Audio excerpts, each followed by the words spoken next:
সামর্থ্যবান তার জন্য সারা জীবনে একবার হজ করা ফরজ।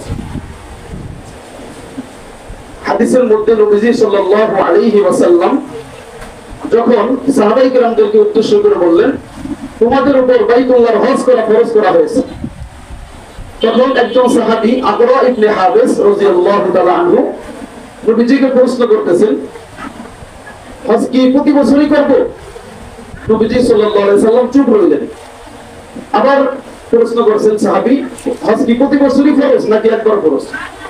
এভাবে তিনবার প্রশ্ন করছেন, প্রতি বছর হজ করতে হবে কিনা। তখন নবীজি সাল্লাল্লাহু আলাইহি ওয়াসাল্লাম সাহাবায়ে কেরামদেরকে বললেন, আমি যদি তোমাদের প্রশ্নের উত্তর দিতাম যে হ্যাঁ প্রতি বছর করতে হবে, তাহলে এটা প্রতি বছর ফরজ হয়ে যেত। প্রতি বছর যদি ফরজ হয় তাহলে তোমাদের জন্য এটা কঠিন হবে। এই কারণে নবীজি সাল্লাল্লাহু আলাইহি ওয়াসাল্লাম চুপ ছিলেন। এর দ্বারা বুঝিয়ে দিলেন যে সামর্থ্যবান ব্যক্তির জন্য সারা জীবনে একবার হজ করা ফরজ। একবার ফরজ হজ আদায় করার পর তারপরেও যদি আবার হজ করে তাহলে ওটা নফল বলে বিবেচিত হবে, সওয়াব হবে হজের, নফল বলে বিবেচিত হবে। কিন্তু তার থেকে ফরজিয়ত যেটা আছে, ফরজ বিধান, ওটা উঠে যাবে। তাহলে ওই ব্যক্তির উপর হজ ফরজ যে ব্যক্তি শারীরিক ও দৈহিক দিক দিয়ে সামর্থ্যবান এবং যাতায়াতের খরচ মক্কা মদিনায় থাকাকালীন তার যে পরিমাণ খরচ, ওই খরচ থাকতে হবে এবং যে কয়েকদিন হজের সফরে থাকবে এই কয়েকদিন তার পরিবারের ভরণ পোষণের খরচ থাকতে হবে।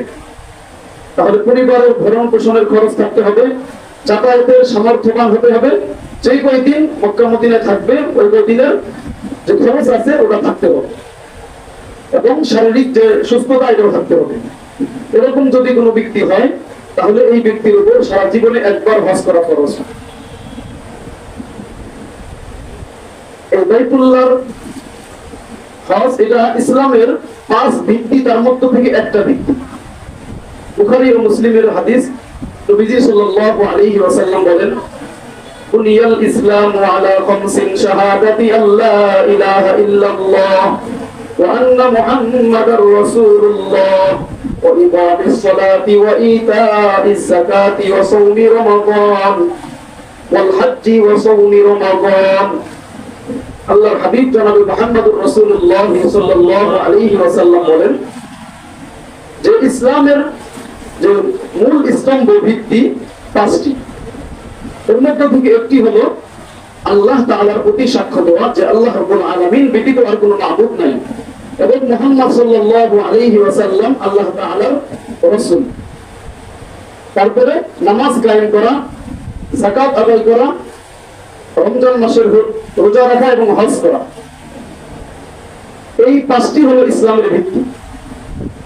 তাহলে আমরা দেখতে পাচ্ছি যে এই 5টি কাজ যদি আমরা আল্লাহ তাআলার সন্তুষ্ট অনুযায়ী করতে পারি তাহলে ইসলামের অন্যান্য যে বিধানগুলো আছে ওই বিধানগুলো সহজ হয়ে যাবে। কারণ ভিত্তি যদি ঠিক থাকে তাহলে এর উপর যে ফাউন্ডেশন গুলো করা হবে ওগুলো মজবুতই হবে। এই 5টি হলো ইসলামের মূল ভিত্তি। এই 5টি যদি ঠিক থাকে তাহলে অন্যান্য ইসলামের বিধানগুলো অটোমেটিক তার ভিতরে এসে যাবে।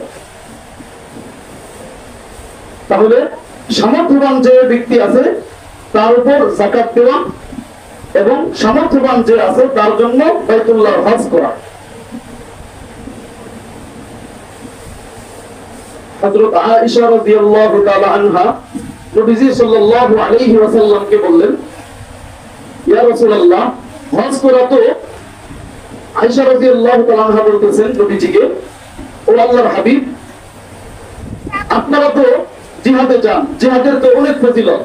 আল্লাহর রাস্তায় যদি মৃত্যুবরণ করে তাহলে শহীদি মর্যাদা, সে জান্নাতে অনেক নিয়ামত পাবে, সে জান্নাতি হবে। তাহলে আমাদেরও জিহাদে যেতে মনে চায়। তখন নবীজি সাল্লাল্লাহু আলাইহি ওয়াসাল্লাম বললেন, তোমাদের জন্য জিহাদে যাওয়া লাগবে না, বরং তোমরা যদি হজ্জে মাবরুর করতে পারো, হজ্জে মাবরুর মকবুল হজ যদি তোমরা করতে পারো তাহলে জিহাদ করলে যে সওয়াব সেই সওয়াব তোমাদের আমলনামায় দেওয়া হবে। সুবহানাল্লাহ, সকলে বলি সুবহানাল্লাহ। তাহলে নারীদের তো তাদের তো জিহাদ করতে পারবে না। কিন্তু শাহাদাত বরণ করলে যে সওয়াব, ফজিলত, শহীদে মৃত্যুবরণ এবং জান্নাতের অনেক নিয়ামত লাভ করা, এটা তো মহিলারা বঞ্চিত হচ্ছে। এ কারণে নবীজি বলতেছেন যে তোমরা হজ্জে মাবরুর করো, এটা করলে তোমাদের হজ হতে হবেই এবং তোমাদের জিহাদ করলে যে সওয়াব, সেই সওয়াব দেওয়া হবে। আল্লাহর হাবিব জনাবে মুহাম্মদুর রাসূলুল্লাহ সাল্লাল্লাহু আলাইহি ওয়াসাল্লাম অন্য এক হাদিসের মধ্যে বলতেছেন, মান হাজ্জা লিল্লাহি ফালাম ইয়ারফুস ওয়া লাম ইয়াফসুক রাজা'a কা ইয়াউমিন ওয়ালাদাতুহু উম্মুহু। নবীজি সাল্লাল্লাহু আলাইহি ওয়াসাল্লাম বলেন, যে ব্যক্তি আল্লাহর জন্য, আল্লাহর সন্তুষ্টির জন্য হজ করে, ফালাম ইয়ারফুস ওয়া লাম ইয়াফসুক, এবং এই হজের সফরে, হজে যখন থাকাকালীন কোনো অন্যায় কাজ, কোনো অশ্লীল কাজ যদি না করে, কোনো পাপাচার, কোনো কাজ যদি না করে, রাজা'a কা ইয়াউমিন ওয়ালাদাতুহু উম্মুহু। আল্লাহর হাবিব জনাবে মুহাম্মদুর রাসূলুল্লাহ সাল্লাল্লাহু আলাইহি ওয়াসাল্লাম বলতেছেন, তাহলে ওই হাজী সাহেব, ওই হজকারী ব্যক্তি হজ থেকে ফিরবে এমন ভাবে যেদিন তার মা তাকে প্রসব করেছিল। তাহলে হাজী সাহেব যখন হজ থেকে ফিরবে, এই হাদিস থেকে আমরা জানতে পারলাম, কোন মা যখন তার সন্তানকে প্রসব করে তখন সন্তান যেরকম নিষ্পাপ হয়, বেদনা হয়, ঠিক তেমনি ভাবে হাজী সাহেব হজ থেকে যখন ফিরে আসে নিষ্পাপ বেদনা অবস্থায় ফিরে আসে। অন্য হাদিসে নবীজি সাল্লাল্লাহু আলাইহি সাল্লাম থেকে বর্ণিত যে হাজী সাহেব যখন হজ থেকে আসে, তোমরা হাজী সাহেব থেকে দোয়া নাও, কারণ সে তখন নিষ্পাপ থাকে, তার দোয়া কবুল হয়। এই কারণে হাজী সাহেব যখন হজ থেকে আসবেন, তাদের কাছ থেকে দোয়া নেওয়া, যে আমার জন্য একটু দোয়া করেন, কারণ সে এখন নিষ্পাপ অবস্থায় আছে এবং আল্লাহ তাআলার প্রিয় ব্যক্তি। এই কারণে তার কাছ থেকে দোয়া চাইতে বলা হয়েছে। নবীজি সাল্লাল্লাহু আলাইহি ওয়াসাল্লাম অন্য হাদিসের মধ্যে বলেন, মান আরাদাল হাজ্জা ফালিয়াতাআজ্জাল, যে ব্যক্তি হজের ইচ্ছা করে সে যেন তাড়াতাড়ি করে নেয়, কারণ হজ ফরজ হয়ে গেছে, এখন বিলম্ব না করা চাই। বিলম্ব যদি করি যে কোনো সময় একটা সমস্যা হতে পারে, আর্থিক সমস্যা হতে পারে, বা শারীরিক কোনো অসুস্থতা এসে যেতে পারে। এ কারণে নবীজি বলতেছেন যে হজ করার ইচ্ছা রাখে সেজন্য তাড়াতাড়ি করে, ফালিয়াতাআজ্জাল। নবীজি সাল্লাল্লাহু আলাইহি ওয়াসাল্লাম অন্য হাদিসের মধ্যে বলেন, আল হাজ্জুল মাবরুর লাইসা লাহুল জাযাউ ইল্লাল জান্নাহ। হজ্জে মাবরুর এর প্রতিদান হলো একমাত্র জান্নাত। সুবহানাল্লাহ। তাহলে হজ্জে মাবরুর হলো যে হজটা আল্লাহর কাছে কবুল হয়েছে, আল্লাহ তাআলার কাছে যে হজটা পছন্দ হয়েছে, এই হজের প্রতিদান হলো লাইসা লাহু জাযাউন ইল্লাল জান্নাহ, তার প্রতিদান একমাত্র জান্নাত।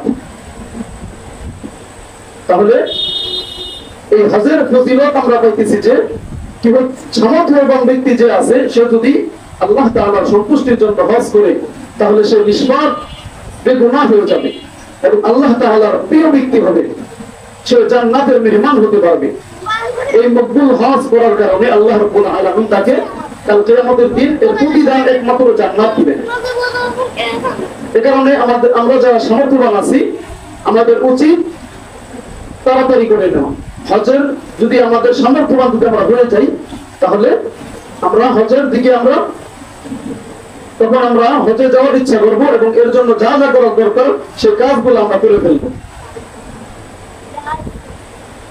আর হজে যাওয়ার ক্ষেত্রে দেখা গেছে যে অনেক ব্যক্তির টাকা আছে, লক্ষ লক্ষ কোটি কোটি টাকা আছে, কিন্তু হজে যাইতে পারে না। এরকম অনেক দৃষ্টান্ত আছে, হাজারো দৃষ্টান্ত আছে যে লক্ষ কোটি টাকা ছিল কিন্তু হজ না করে মারা গেছে, হজ উমরা না করে মারা গেছে। নবীজি সাল্লাল্লাহু আলাইহি ওয়াসাল্লাম হাদিসের মধ্যে বলেন যে যারা হজ না করবে, হজ সামর্থ্যবান হয়েছে কিন্তু হজ করে নাই, এই ব্যক্তিদের ব্যাপারে নবীজি সাল্লাল্লাহু আলাইহি ওয়াসাল্লাম বলেন যে সামর্থ্যবান ব্যক্তি যদি হজ না করে মারা যায়, তাহলে সে ইহুদি হয়ে মরুক বা খ্রিস্টান হয়ে মরুক, তা আমার যায় আসে না। তাহলে সামর্থ্যবান ব্যক্তি যে আছে, হজ ফরজ হয়েছিল কিন্তু হজ করে নাই, যদি হজ না করে এই অবস্থায় যদি মারা যায়, তাহলে নবীজি বলতেছেন যে সে ইহুদি হয়ে মরুক বা খ্রিস্টান হয়ে মরুক, সে এটা তার ইচ্ছা। তাহলে এর থেকে বোঝা গেল যে বড় একটা হুমকি রয়েছে, বড় একটা হুমকি রয়েছে যাদের হজ ফরজ হয়েছে কিন্তু হজ যদি না করে মারা যায়। ইবনে ওমর রাদিয়াল্লাহু তাআলা আনহু বলেন যে সামর্থ্যবান ব্যক্তি যদি হজ না করে মারা যায়, তাহলে কাল কিয়ামতের দিন তার কবরের মধ্যে কাফের শব্দ লেখা থাকবে। নাউযুবিল্লাহ। কবরের মধ্যে লেখা থাকবে কাফের শব্দ। হাদিসের মধ্যে আমরা জানতে পাই যে শেষ জামানায় দাজ্জালের আবির্ভাব ঘটবে। দাজ্জাল, এই দাজ্জালের কপালে লেখা থাকবে কাফের। তাহলে তো দেখা যাইতেছে দাজ্জালের সাথে সাদৃশ্য হয়ে যাবে। এ কারণে সামর্থ্যবান ব্যক্তি হওয়া সত্ত্বেও যারা হজ না করবে, কাল কিয়ামতের দিন ইবনে ওমর রাদিয়াল্লাহু তাআলা আনহু এর বর্ণনা অনুযায়ী আমরা পাইতেছি যে তার কপালের মধ্যে কাফির শব্দ লেখা থাকবে। নাউযুবিল্লাহ। আল্লাহ তাআলা আমাদের প্রত্যেককে ওই কাতারের লোক হওয়া থেকে হেফাজত করুন।